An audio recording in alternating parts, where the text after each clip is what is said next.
Hello, this is an IFRS training video that addresses IFRS 15, revenue from contract with customers. As you are probably aware, the standard had an effective date of 1st January 2018, which presupposes any entity that is IFRS compliant would have implemented systems and processes, including human capacity building, to facilitate IFRS 15 adoption. This video is a summary clip that provides expose into the world of IFRS 15. I encourage you to buy the subscription to view the full version of the training video and much more from the Institute of Chartered Accountants of Nigeria. But first, a brief introduction about me. My name is Bolaji Osho. Many know me as Senator. I'm a fellow of the Institute of Chartered Accountants of Nigeria. All I do with my life is financial reporting training and consulting, covering IFRS and IPSAS. Now to the subject matter. A question that many ask me quite often is, why IFRS 15? And why did we have to change to IFRS 15? Well, because of time constraints, I'm going to answer the question from just 4 perspectives. Of course, there are a lot more, but let us limit it to 4 for now. Number 1, the revenue standard proliferation. To start with, IFRS 15 provides a single, consistent, authoritative source of reference with respect to the nature, amount, timing, and uncertainties of revenue, and the cash flows associated with revenue. Whereas, prior to the adoption of IFRS 15, a financial reporting practitioner, indeed auditors, needed to know 6 IFRS references in order to have full appreciation of the timing of revenue recognition and measurement. These IFRS authorities were IAS 18 Revenue, IAS 11 Construction Contract, SIC 31 Revenue Barter Transaction Involving Advertising Services, IFRIC 13 Customer Loyalty Program, IFRIC 15 Agreement for the Construction of Real Estate, IFRIC 18 Transfer of Assets to Customers. Now, with IFRS 15, we no longer have the needless proliferation of standard. I encourage you to check this in IFRS 15 Appendix C10, where the standard established the revocation or the withdrawal of those 6 standards that I mentioned. Number 2, I said I was just going to consider 4. Number 2, treatment of forfeited advances paid by customers. Many players in the FMCG industry have policies that involve advance payment for products by their trade partners. I was facilitating an IFRS training for a multinational in the downstream oil sector, and a senior manager at the training asked me the question of what to do with advance payments made by wholesalers many years back that have now been forfeited on account of time expiry. Clearly, none of the legacy revenue standard provided any guidance on this popular case. Of course, such amount will initially have been recognized as liability, you could also call it deferred income, and ultimately will be written off to the statement of comprehensive income as goods are delivered or as services are provided. In practice, there are many approaches, but let me just share 4 of such approaches with you. The very first is to write off the deferred income into other income, i.e. from liability to other income in the profit or loss. So the journal entry could be debit deferred income, which is a reduction of the liability, and then credit other income separately from the revenue. The second approach will be to use the deferred income balance to reduce unidentified costs. For example, debit deferred income, credit cost of sale. The third approach could be to write it off to revenue.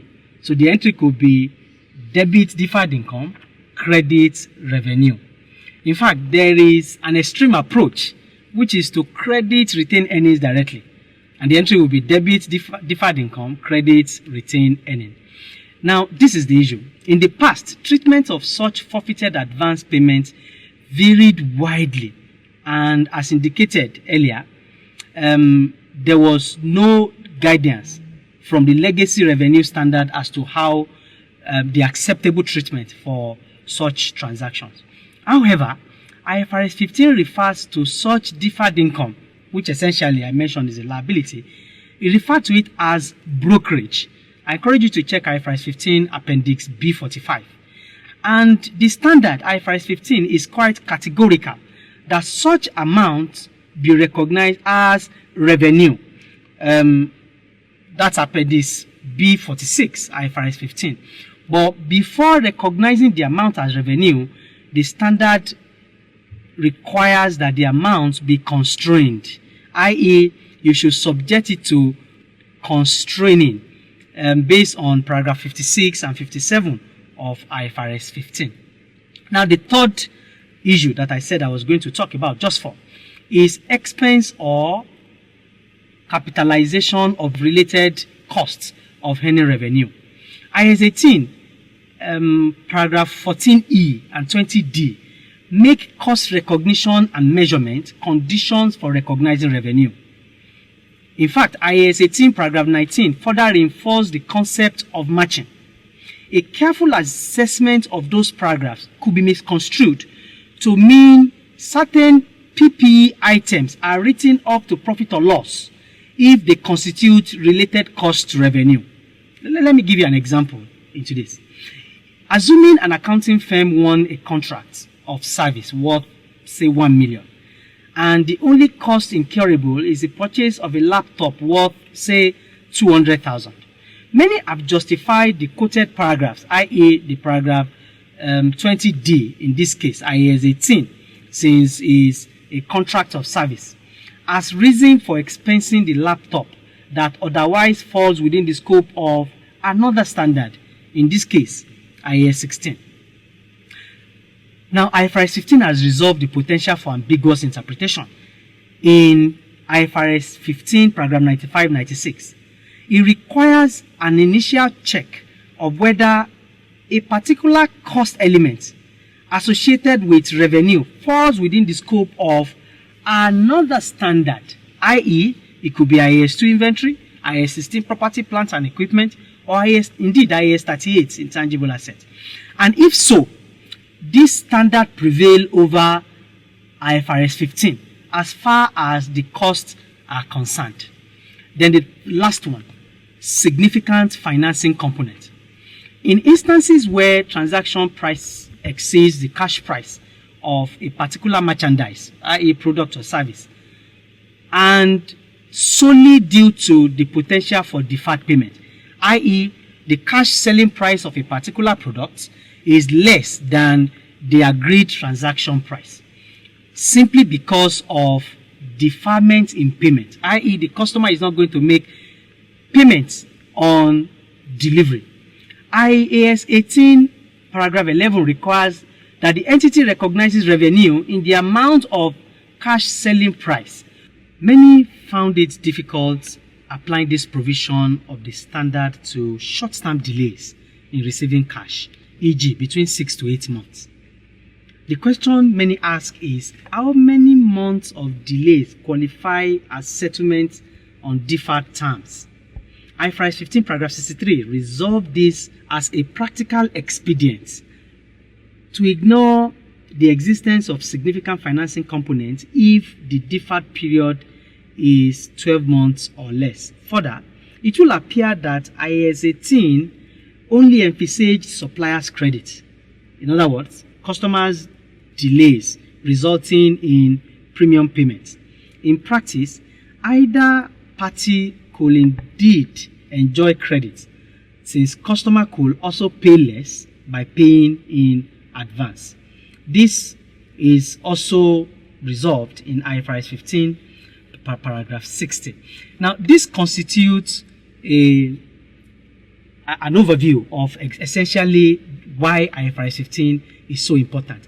I encourage you to check the detail of the explanation I gave on the relevant on the ICAN website. You will see the write-up there. Now, I need to quickly give credit to the sources, both primary and secondary sources consulted in putting this video together. Now, outline. We are going to look at when and how to apply IFRS 15. We'll introduce the 5-step model for revenue recognition. We'll do this with a graphic dashboard, and we'll consider a high-level illustration of the 5-step model. IFRS 15 deals with when and how to recognize revenue. Now, before the change, i.e. prior to 1st of January 2018, we had these 2 standards and 4 interpretations that I spoke about earlier. But from that date, these standards are no longer applicable. And then we have just one consistent standard, IFRS 15, that deals with revenue from contract with customers. The initial effective date was meant to be 2017, but the ISD moved forward by yet another year. The standard was issued 28 May 2014. I need to quickly mention that the FASB, the body making pronouncements that issues standard in America, also issued a similar standard called Subject 606 that essentially deals with the same topic with little differences here and there. Exclusion. IFRS 15 does not apply to all of this. So if a lessor recognizing revenue will need to apply IFRS 16, not IFRS 15. Insurance contract, IFRS 4 until IFRS 17 becomes applicable. Financial instruments and other contractual rights obligation within the scope of another standard, e.g. IFRS 9 for financial instruments, IAS 32, IFRS 11, IAS 28. Contract within the scope of those standards are outside the scope of IFRS 15. And non-monetary exchanges between entities within the same business to facilitate sales.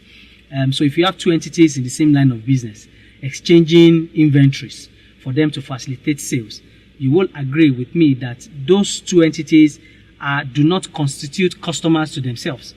Okay, so to that extent, the exchange of inventory for them to facilitate sale is outside the scope of IFRS 15. So let's look at the 5-step model identified in IFRS 15. The very first one, I need to quickly emphasize that every transaction leading to revenue recognition measurement must go through this 5-step model. Number 1 is the entity must identify the contracts, because if there's no contract, you need to treat. If there's no contract, then there's no revenue recognition, as a matter of fact, except considerations have been received from customers, in which case I will talk about that much later. Then the second step is to identify the performance obligation. So the performance obligations are nothing but the distinct goods and services, or distinct series of goods and services that the entity is obliged to transfer to the customer. Number 3 is to determine transaction price. We'll look at this in detail. Number 4 is to allocate transaction price to the distinct goods and services, called performance obligation.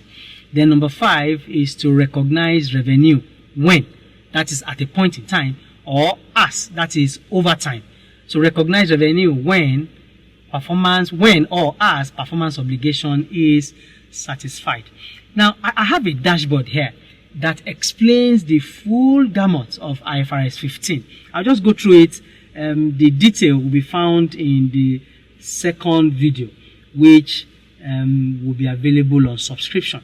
Identify the contract. IFRS 15 gives us clarity, conditions to be met before you can conclude that a contract indeed exists. But prior to that, contract could indeed be written or it could be oral, depending on the practice in the jurisdiction. We also look at contract ingredients, because there are about 5 ingredients that you need to look out for before you conclude that a contract exists. What if a contract does not exist and consideration has been received from customers? How do you treat such receipts? Look at contract combination and contract modification. All of these you find from paragraph 9 to paragraph 21 in IFRS 15. And then we'll look at performance obligation identification. I mentioned earlier that a performance obligation is nothing but distinct goods and services. It could be a series of goods and services that are distinct.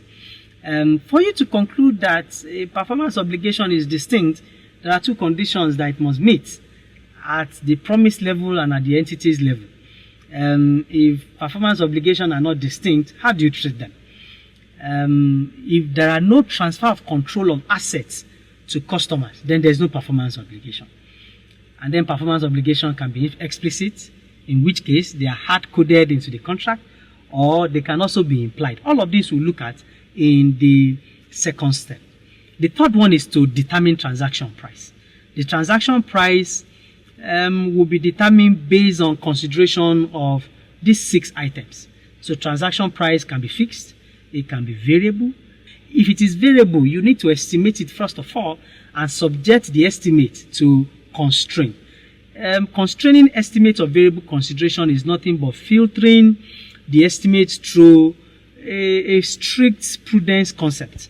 And then you look at the existence of significant financing components, if there are payments upfront or in arrears. And then what if customer did not pay cash? What if customer paid with another asset, e.g., maybe a financial instrument, for instance, shares of another entity? Okay, how do you recognize it in the books?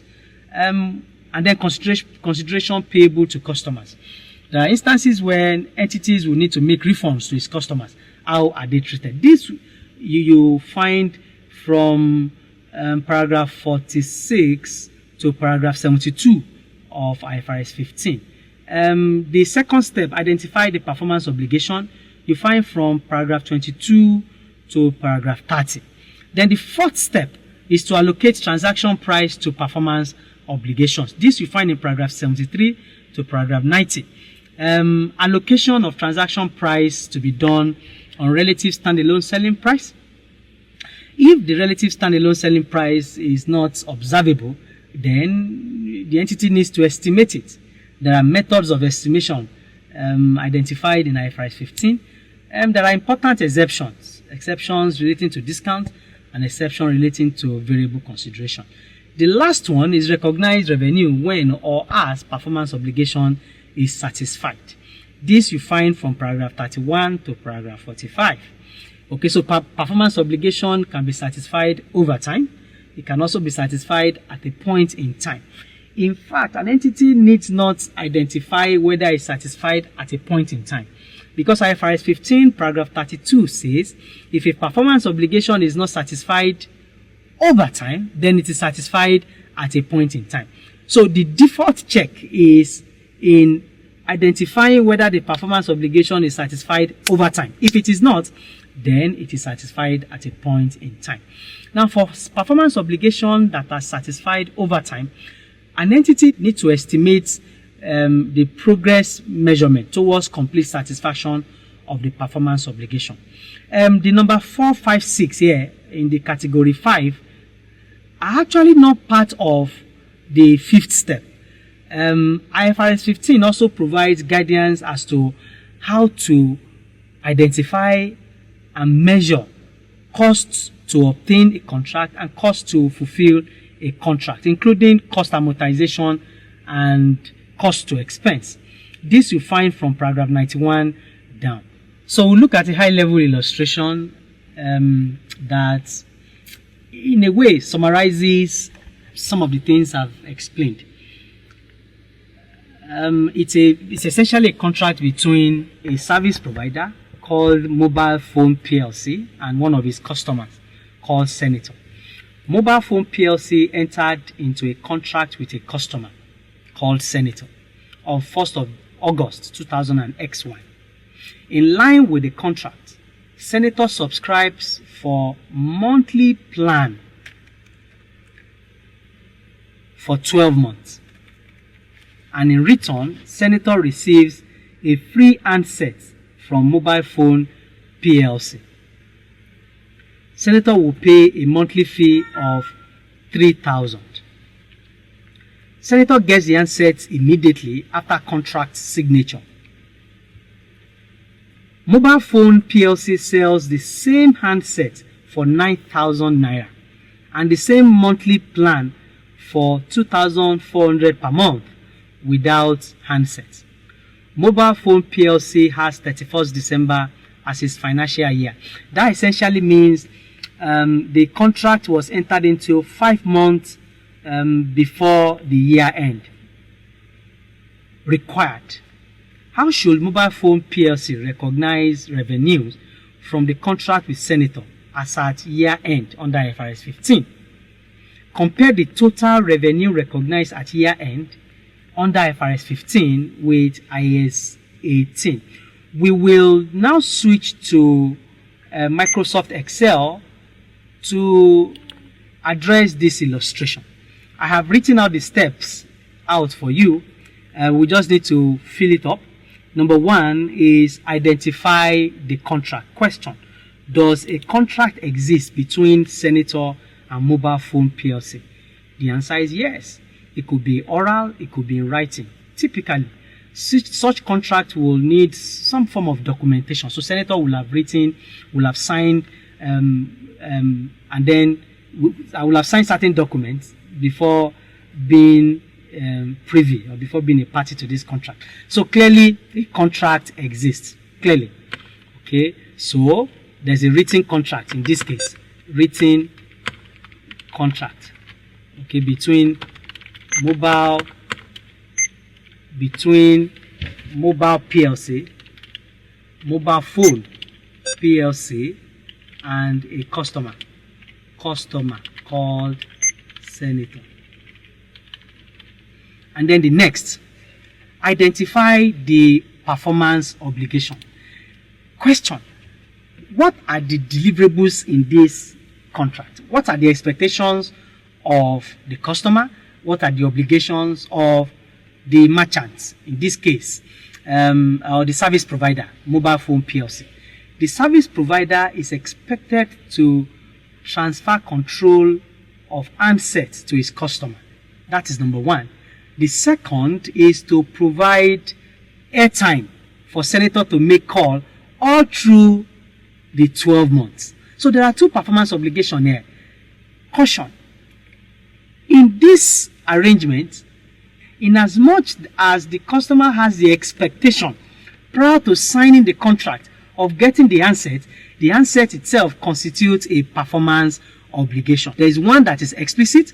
I call it PO, performance obligation number 1. Number 1, explicit, which is the network service. Network services. The network services. The network services, okay, which is a monthly plan. And then number 2, PO number 2 is the handsets. So we have identified, out of 5 steps, we are done with 2. If you recall, the third step is to determine transaction price.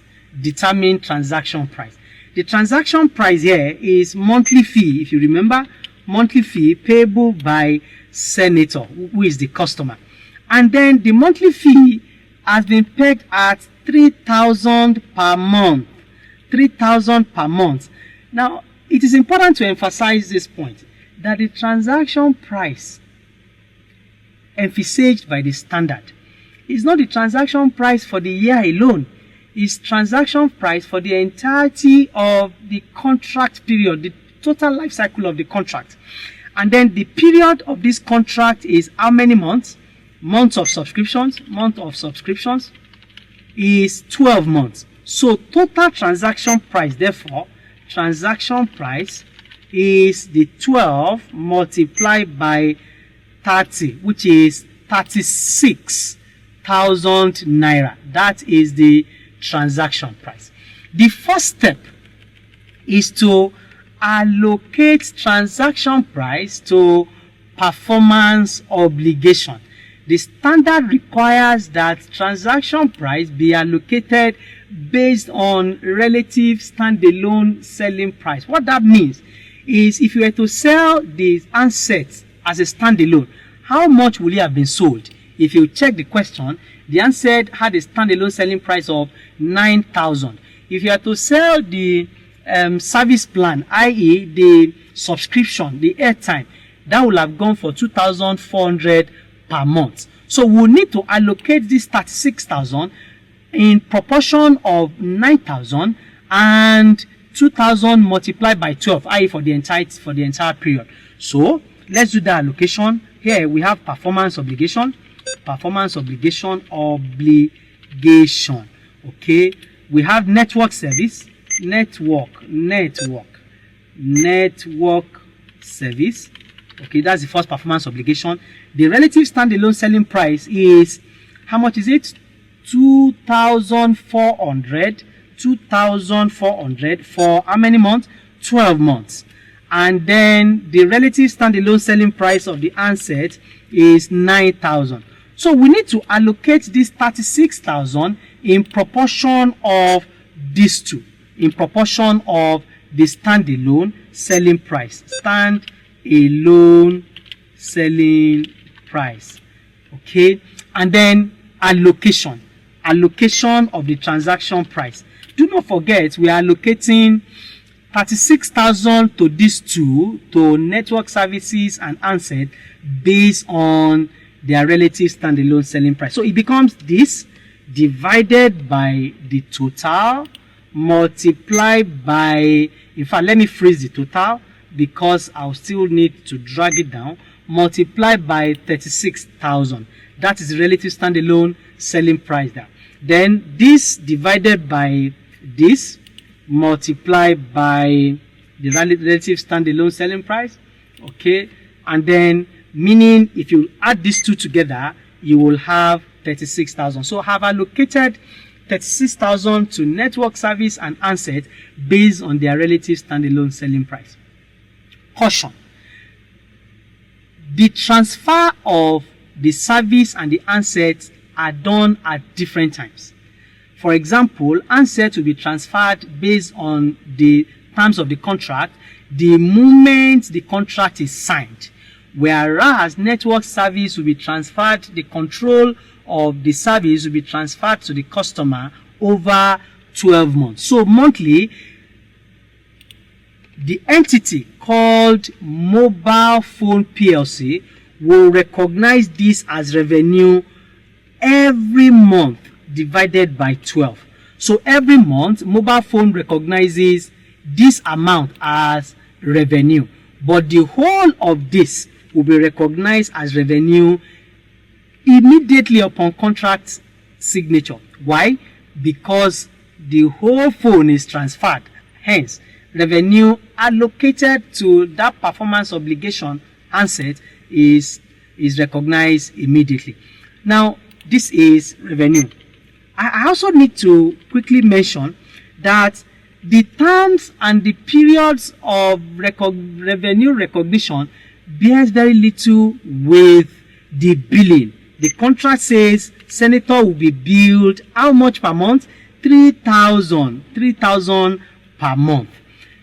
So we are done with allocation. The last step is to recognize revenue, even though I've done a bit of explanation here, when or as performance obligation is satisfied. So for the very first one, let's recognize revenue for handset first of all, and then we'll come to network services. For handset, we are recognizing revenue of 8,571. Now let's look at the journal entries. The journal entry or entries. Okay. If you recall, typically we record each time revenue is credited, we almost always debit receivable or cash. Now, what I'm about to do here is actually not the correct thing, but I need to just take you through it. Number one, we will debit receivable. Like I mentioned earlier, this what I've just written here is not in fact correct, so we're coming back to it, but just keep it like that for now. And then credit revenue from handsets, and that will be, let's say, debit of 8751 and then credit of 8751. Now, why did I say this is wrong? This journal entry is passed at the beginning of the contract period. The question to ask is the customer owing the entity at the beginning of the period? Is the customer owing the service provider the moment contract was signed? The answer is no. The customer is owing not even 85. The customer will be owing 3,000 at the end of the month. In other words, after enjoying network service for a whole month. So to that extent, the mobile phone PLC does not have receivable just yet. But at the same time, revenue has been earned. IFRS 15 Appendix A brought a new concept called contract assets. I will explain this. Question is, what is contract asset? Contract asset. Let me create a text box to make this explanation. Contract asset. Contract asset. What is contract asset? Contract asset. IFRS 15 defines contract asset as entities rights to consideration in exchange for the goods and services the entity has transferred to the customer when that right is conditioned on something other than passage of time, e.g. entity's future performance. That is immediately upon contract signing. This is upon contract signing. Now, after 1 month, what happens? After 1 month, you need to invoice. After 1 month, the entity invoices. Invoices how much? The entity debits, okay, if the customer pays cash. Otherwise, it will be trade receivable. Trade receivable.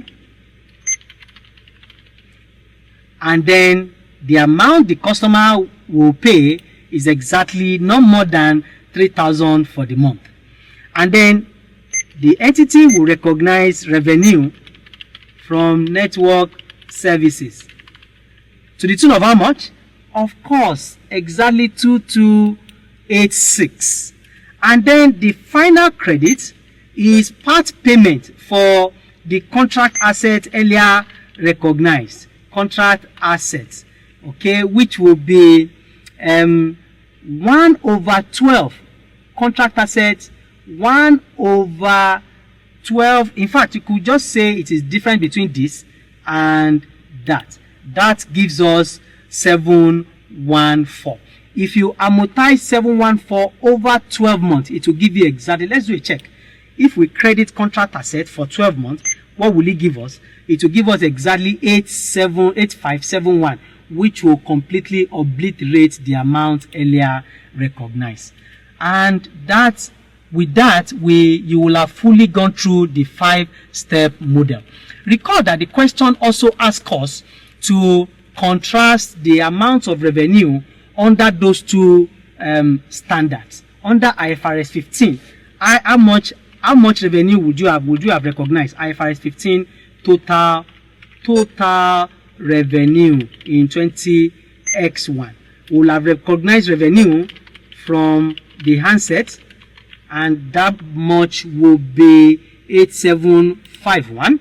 We'll have also recognized revenue from network service. Okay, that will be 5 months revenue from network service. This multiplied by 5, and that gives us exactly 20,000. That's under IFRS 15. What about under IAS 18? The entity will simply have expensed the cost of the asset as a marketing or promotional expense, and then it will have been revenue from contract. How much? It will have been 3,000 multiplied by 5, and you can see that the application of IFRS 15 and IAS 18 do not in fact result in the same outcome. Let me quickly include there that the note, the cost of handsets is written off as a promotional expense as it was incurred, and that concludes our discussion on this. Now let's quickly go back to the illustration we're having. Okay, the solution is there exactly the way we went through it, and then that is the solution. The journal entry, we've discussed this as well. We introduced the concept of contract asset, which is a precursor to receivable when the entity's right to consideration is not yet unconditional. And then those are the entries that we passed. What's next? If you're interested in additional expertise about real, practical, and industry-related illustrations and examples covering significant parts of IFRS 15, revenue from contract with customers, please obtain a subscription from the Financial Reporting Faculty of the Institute of Chartered Accountants of Nigeria. Let me hear your views by leaving a note below. See you in the detailed lecture.